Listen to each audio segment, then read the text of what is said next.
হযরত ঈসা আলাইহিস সালাতু ওয়াস সালামের জামানার একটি ঘটনা দুররাতুস সালিহিন নামক কিতাবের 65 নম্বর পৃষ্ঠা কাল উবি থেকে উদ্ধৃত করা হয়েছে।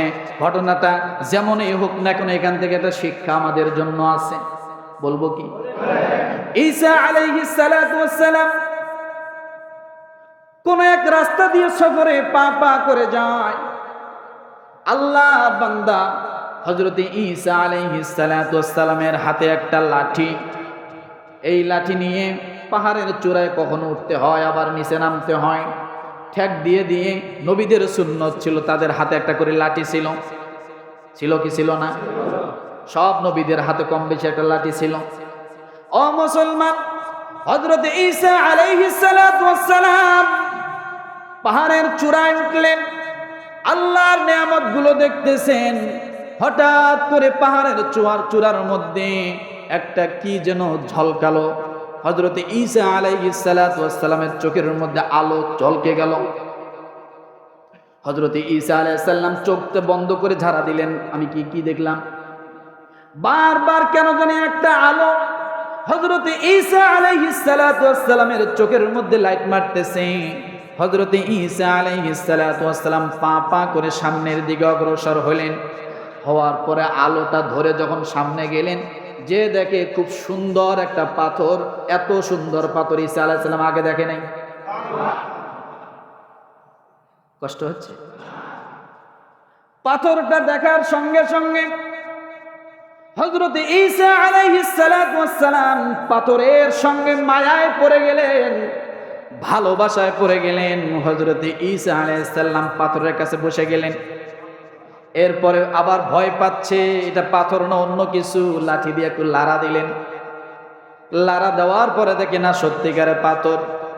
হযরত ঈসা আলাইহিস সালাতু ওয়াস সালাম পাথরটা যখন দেখলেন, দেখার পরে পাথরের কাছে বসে পাথরটা সুন্দর করে পরিষ্কার করে একবার বারবার জড়ায় ধরে।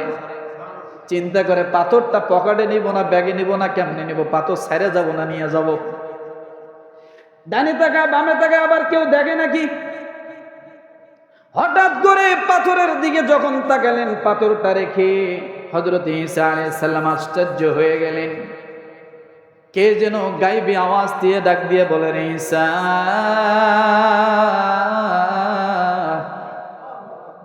ভয় পাচ্ছ নাকি? বলে না, ভয় পাই না। ডানে তাকাও বামে তাকাও কেন? বলে আল্লাহ পাথরের মায়ায় পড়ে গেছি।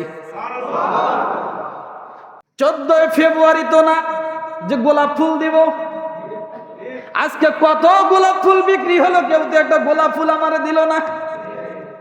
তার মানে বুঝলাম আমার ভালোবাসা বাসার মতো মানুষ একজনও নাই। থাকলে অন্তত একটা গোলাপ ফুল পাইতেন। গোলাপ ফুল কিনছে এরকম একজন ব্যক্তিও মসজিদে আসে নাই। আসছে? আসছে? আসে না? হ্যাঁ, আইছে। কে কে আসছে?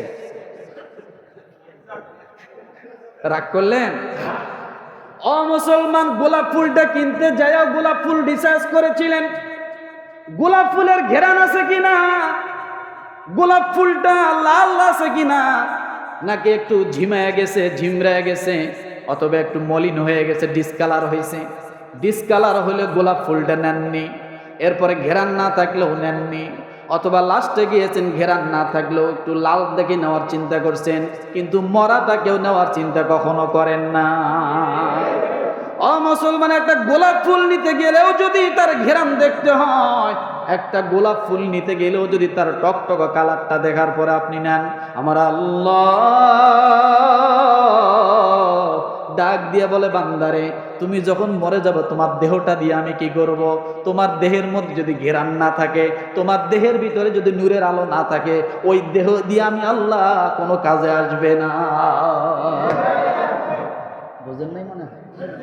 বুঝছেন? গোলাপ ফুল যদি আপনার পছন্দ অপছন্দের বিষয় হয়, আল্লাহ যে দেহটা বানাইলেন 10 মাস ধরে, এটারও একটা ঘেরান, এটারও একটা পছন্দ অপছন্দের বিষয় আছে। আছে না?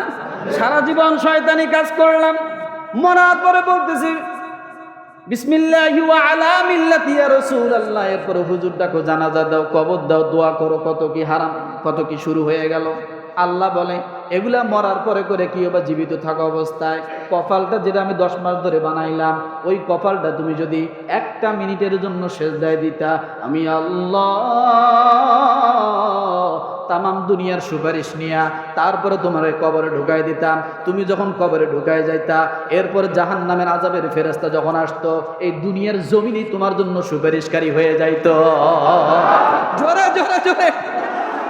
আপনি মসজিদে সেজদা দেন, মসজিদ আপনার সুপারিশকারী। যত জমিনে কপালটা লাগাইছেন, প্রত্যেকটা জমিন সাক্ষী হয়ে যাবে। ইয়াউমাইযিন তুহাদ্দিসু আখবারাহা বিআন্না রাব্বাকা আওহা লাহা ইয়াউমাইযিন ইয়াসদুরুন নাসু আশতাতান লিয়ুরাউ আ'মালাহুম ফামান ইয়া'মাল মিসকালা যাররাতিন খায়রান ইয়ারা ওয়া মান يعمل مثقال ذرة شرا يره। এই জমিন সাক্ষী হয়ে যাবে। আল্লাহ এই জমিনের মধ্যে তোমার এই বান্দা তার কপালটা, তুমি যে দামি কপালটা দিয়েছিলা, তোমার কুদরতি পায়ের মধ্যে সেজদায় পড়ে গিয়েছিল। আয় আল্লাহ, এই জমিনের মধ্যেই তো তার কবর হলো, আমি জমিন তার জন্য সাক্ষী হয়ে দাঁড়ালাম। তার আযাব দিও না, তোমার বান্দাটাকে তুমি মাফ করে দাও। কষ্ট হচ্ছে? কতক্ষণ চলবে? হ্যাঁ, নামাজ পড়া লাগবে না, খালি বয়ান শুনলে। জিলেবি আছে, আবার ঠান্ডা হয়ে যাবে, সমস্যা। কথা ঠিক না? ও মুসলমান, আল্লাহর নবী হযরত ঈসা আলাইহিস সালাতু ওয়াস সালাম বারবার যখন পাথরের মায়ায় পড়ে গেলেন, পাথরটা অনেক সুন্দর লাগতেছে, আল্লাহ তাআলা ডাক দিয়ে বলো, ও নবী ঈসা, পাথরের মায়ায় পড়ে গেছো, সামনে যাও না কেন? বলে, আল্লাহ, এই পাথরটা রেখে আমার যাইতে মন চায় না, পাথরের প্রেমে পড়ে গিয়েছি, পাথরের মায়ায় পড়ে গিয়েছি। আয় আল্লাহ, তুমি যদি একটু অনুমতি দাও, তাহলে পাথরটা নিয়ে আমি তারপরে এখান থেকে যাইতে চাই। আল্লাহ বলে, ও নবী ঈসা, পাথরের মায়ায় যেহেতু পড়েছো, পাথর নিয়ে যাওয়া যাবে না, তোমার হাতের লাঠি দিয়ে পাথরটা ভেঙে ফেলো। সুবহানাল্লাহ কোন? আরে কাহিনী আছে তো, বলতেছি। সুবহানাল্লাহ কোন? সুবহানাল্লাহ না বললে তো বেরাবে না। আল্লাহর গুলো, আল্লাহ পাথরটা আমি একটু নিয়ে যাইতে চাই, খুব পছন্দ। অনেকের পাথর পছন্দ না? পাথর দেখে দেখে মানুষ অনেক পছন্দ করে, কিন্তু ভালো লাগে। তো পাথর দেখে পাথরের মায়ায় পড়ে গেছে, প্রেমে পড়ে গেছে। এরপরে আল্লাহকে ডাক দিয়ে বলে, আল্লাহ, পাথরটা খুব ভাল লাগছে, এটা ছাইরে যেতে মন চাইতেছে না, রেখে যেতে মন চাচ্ছে না, তুমি যদি অনুমতি দিতা, পাথরটা আমি নিয়ে যেতাম। আল্লাহকে মায়ায় পড়ছে বলে হ, ভালোবাসছে বলে হ, প্রেমে পড়ছে বলে হ, তাহলে লাঠি দিয়ে একটা আঘাত করো।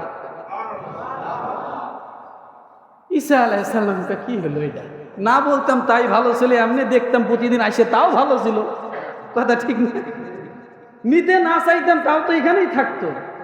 আর আইসে আইসে না চুপ করে একটু দেখে দেখে যাইতাম, যে এটা প্রেমে পড়ে গেছে, ভালোবাসায় পড়ে গেছে। আল্লাহ কয়, ঈসা, তুমি কি করো? আমতা আমতা করো কেন? রব্বুল আলামিন ডাক দিয়ে বলে, আর দেরি না, যে তুমি মায়ায় পড়ে গেছো, ভালোবাসায় পড়ে গেছো, দেরি করো না, এক্ষণে পাথর ভেঙে ফেলো। হযরত ঈসা আলাইহিস সালাম ডানে তাকালেন না, বামে তাকালেন না, আল্লাহর হুকুম, পাথর ভাঙতে হবে। বলে, আল্লাহ, এই পাথর ভাঙবো কি দিয়ে? বল, তোমার লাঠি দিয়া। কয়, আল্লাহ, আমার লাঠি তো ভেঙে যাবে, পরে আমি কি করব? রব্বুল আলামিন ডাক দিয়ে বলে, পাথর তুমি লাঠি দিয়ে আঘাত করো, লাঠি ভাঙবে কি ভাঙবে না সেটা আমি দেখব। ঈসা আলাইহিস সালাতু ওয়াস সালাম লাঠি ভাঙার ভয়ে আস্তে করে টোকা দিয়েছে। যখনই আস্তে একটা টোকা দিয়েছে, পাথরটা ভেঙে একটা আস্তা আস্তা মানুষ বাইরে হয়ে গেছে। আরো জোরে, আরো জোরে। ঈসা আলাইহিস সালাম চমকে গেছে, আল্লাহ, এটা কি? কিসের ভিতর কি বাড়িল? পাথরে আঘাত করার সাথে সাথে দেখে জাজরাইল একজন আল্লাহওয়ালা মানুষ, হাতে তাসবিহ, এক হাতে লাঠি, রুমাল টুমাল মাথায়, লম্বা জুব্বা, একেবারে সামনে যায় নামাজ। শুধু তাই নয়, পুরা সামনটা ধরে শুধু আঙ্গুর ফল, আপেল, কমলা, বেদানা, যা আছে যত ফল, সব ফল ওখানে। মনে হয় যে ফলের দোকান দিয়ে বসছে। আল্লাহ, এটা কি? ঈসা আলাইহিস সালাম আল্লাহ এটা কি, এ তো ফলের দোকান দিছে ভিতরে, এর কাস্টমার কো? আল্লাহ তাআলা ডাক দিয়ে বলে, ঈসা তুমি তো আজকে কাস্টমার, এটা তো পুরোটাই নিয়ে যেতে চাইছিলা। কই আল্লাহ আমি পাথর নিতে চাইছি, মানুষ কেন ভিতরে, এ আবার কে? আল্লাহ তাআলা ডাক দিয়ে বলে, ঈসা আমাকে নয়, এবার ওকে প্রশ্ন করো। ওকে বলবো বলবো যাক মাস বলি, আইতে তো চান না, রাগ টাগ করেন, হ্যাঁ 20 বছর বলে আলহামদুলিল্লাহ। রব্বুল আলামিন ডাক দিয়ে বলেন, ঈসা এবার তাকে তুমি জিজ্ঞাসা করো। হযরত ঈসা আলাইহিস সালাতু ওয়াস সালাম বলে, আল্লাহর বান্দা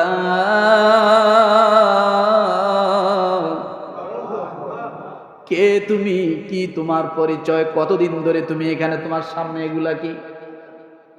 হযরত ঈসা আলাইহিস সালাতু ওয়াস সালাম ডাক দিয়ে বলে, আল্লাহর বান্দা, আল্লাহর নবী গো। ঈসা আলাইহিস সালাম আশ্চর্য হয়ে গেল, আমি নবী তুমি জানো কেমনে? বলে এটাও আমি জানি। ও নবী ঈসা, আমি এই জায়গায় প্রায় 400 বছর ধরে অবস্থান করি। কয়শো বছর? 400 বছর ধরে অবস্থান করি। ও নবী ঈসা, আমার সামনে যা কিছু দেখেন এগুলো সব জান্নাত থেকে আমার খাবার।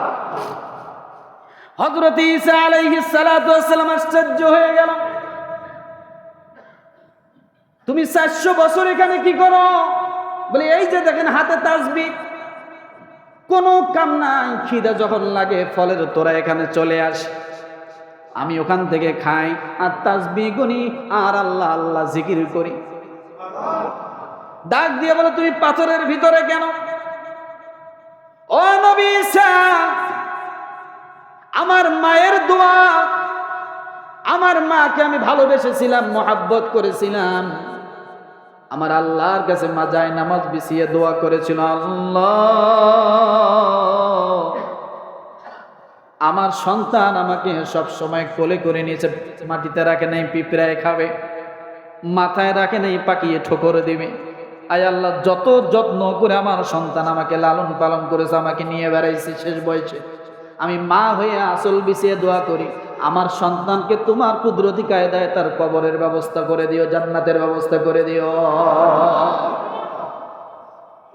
এই মা জনম দুঃখিনী দোয়া করেছিলেন।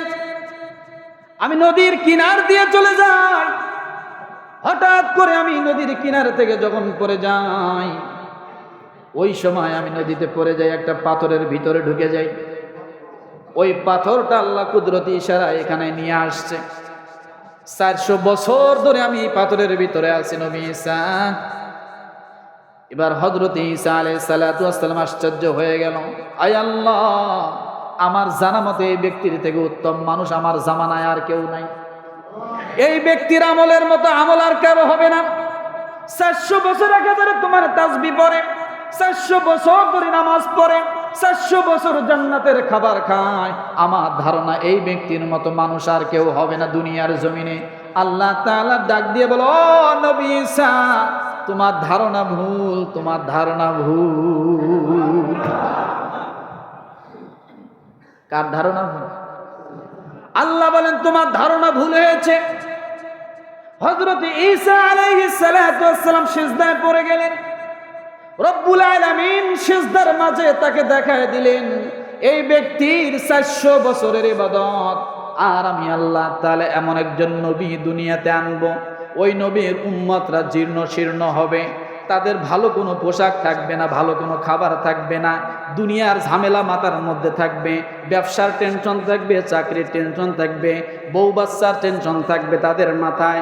সমস্ত টেনশনগুলো মাথায় নিয়ে আল্লাহর বান্দাটা যখন মসজিদের ভিতরে ঢুকবে, ঢোকার পরে 2 মিনিটে 2 রাকাত নামাজ যদি কমসে কম তারা আদায় করে, ওই সমস্ত আখিরি নবীর উম্মতের মধ্যে যারা 2 রাকাত নামাজ আদায় করতে 2 মিনিট সময় লাগবে, ওই 2 মিনিট সময়ের মধ্যে আমি আল্লাহ তাআলা তার প্রতি এত সন্তুষ্ট হয়ে যাব, 400 কেন 4000 বছর ইবাদত করলেও আমি আল্লাহ ওই রকম খুশি হব না। জোরে জোরে জোরে জোরে জোরে 2 মিনিটের ইবাদত, 400 কেন 4000 করলেও আমার কাছে এত পছন্দ না। ওই 2 মিনিটের ইবাদত আমার কাছে যে পছন্দ। সুবহানাল্লাহ, সুবহানাল্লাহ। আপনি নামাজে আসেন না, কপালটা ঠেক দেন না, কি জবাব দিবেন আল্লাহর কাছে? আল্লাহ কি অনেক কিছু চাইছে আপনার কাছে? না, 24 ঘন্টার ভিতর আপনার কাছে মাত্র 50 থেকে একটা ঘন্টা 60 মিনিট এভারেজ হিসেব করলে আপনার নামাজের সময় হয় 5 ওয়াক্ত নামাজে, আপনি সেটাও দিলেন না। কি নিয়ে উঠবেন? আজকে কি এখান থেকে ইরাদা করতে পারি না যে আল্লাহর হুকুম আর মানব, মানে ছেড়ে দিব না? পারি না। আজকে যারা এখানে আসছি, আজকে থেকে নামাজ ধরবো। এই নামাজ আজকে থেকে নিয়ে রমজান থেকে নিয়ে একেবারে শেষ জীবনে যে কয়টা দিন আছে আমরা যেন নামাজের হালতে থাকতে পারি। রাজি আছি ইনশাআল্লাহ? রাজি আছি? আপনি যদি নামাজি হন, ও মুসলমান, আল্লাহকে খুশি করতে বেশি কিছু লাগে না। দুনিয়ার মানুষকে খুশি করতে টাকা লাগে, পয়সা লাগে। দুনিয়ার মানুষকে খুশি করতে খ্যাতি লাগে, সম্মান লাগে। দুনিয়ার মানুষকে খুশি করতে অনেক কিছু লাগে। ও মুসলমান, আল্লাহকে খুশি করতে তেমন কিছু লাগে না।